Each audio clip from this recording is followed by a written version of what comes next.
So without wasting your time, the way to do this is first you actually need to sign into your TurboTax account, obviously. So I'm going to type in my email right here. I'm going to click on sign in.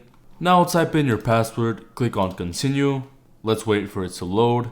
And now the second step is to click on federal right here. And now click on deductions and credits, guys. So now to actually get to the Roth IRA form, the fastest way is to go into the search bar right here and type in Roth IRA.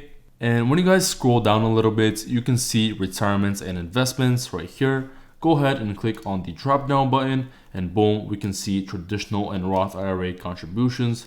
Go ahead and click on this button right here.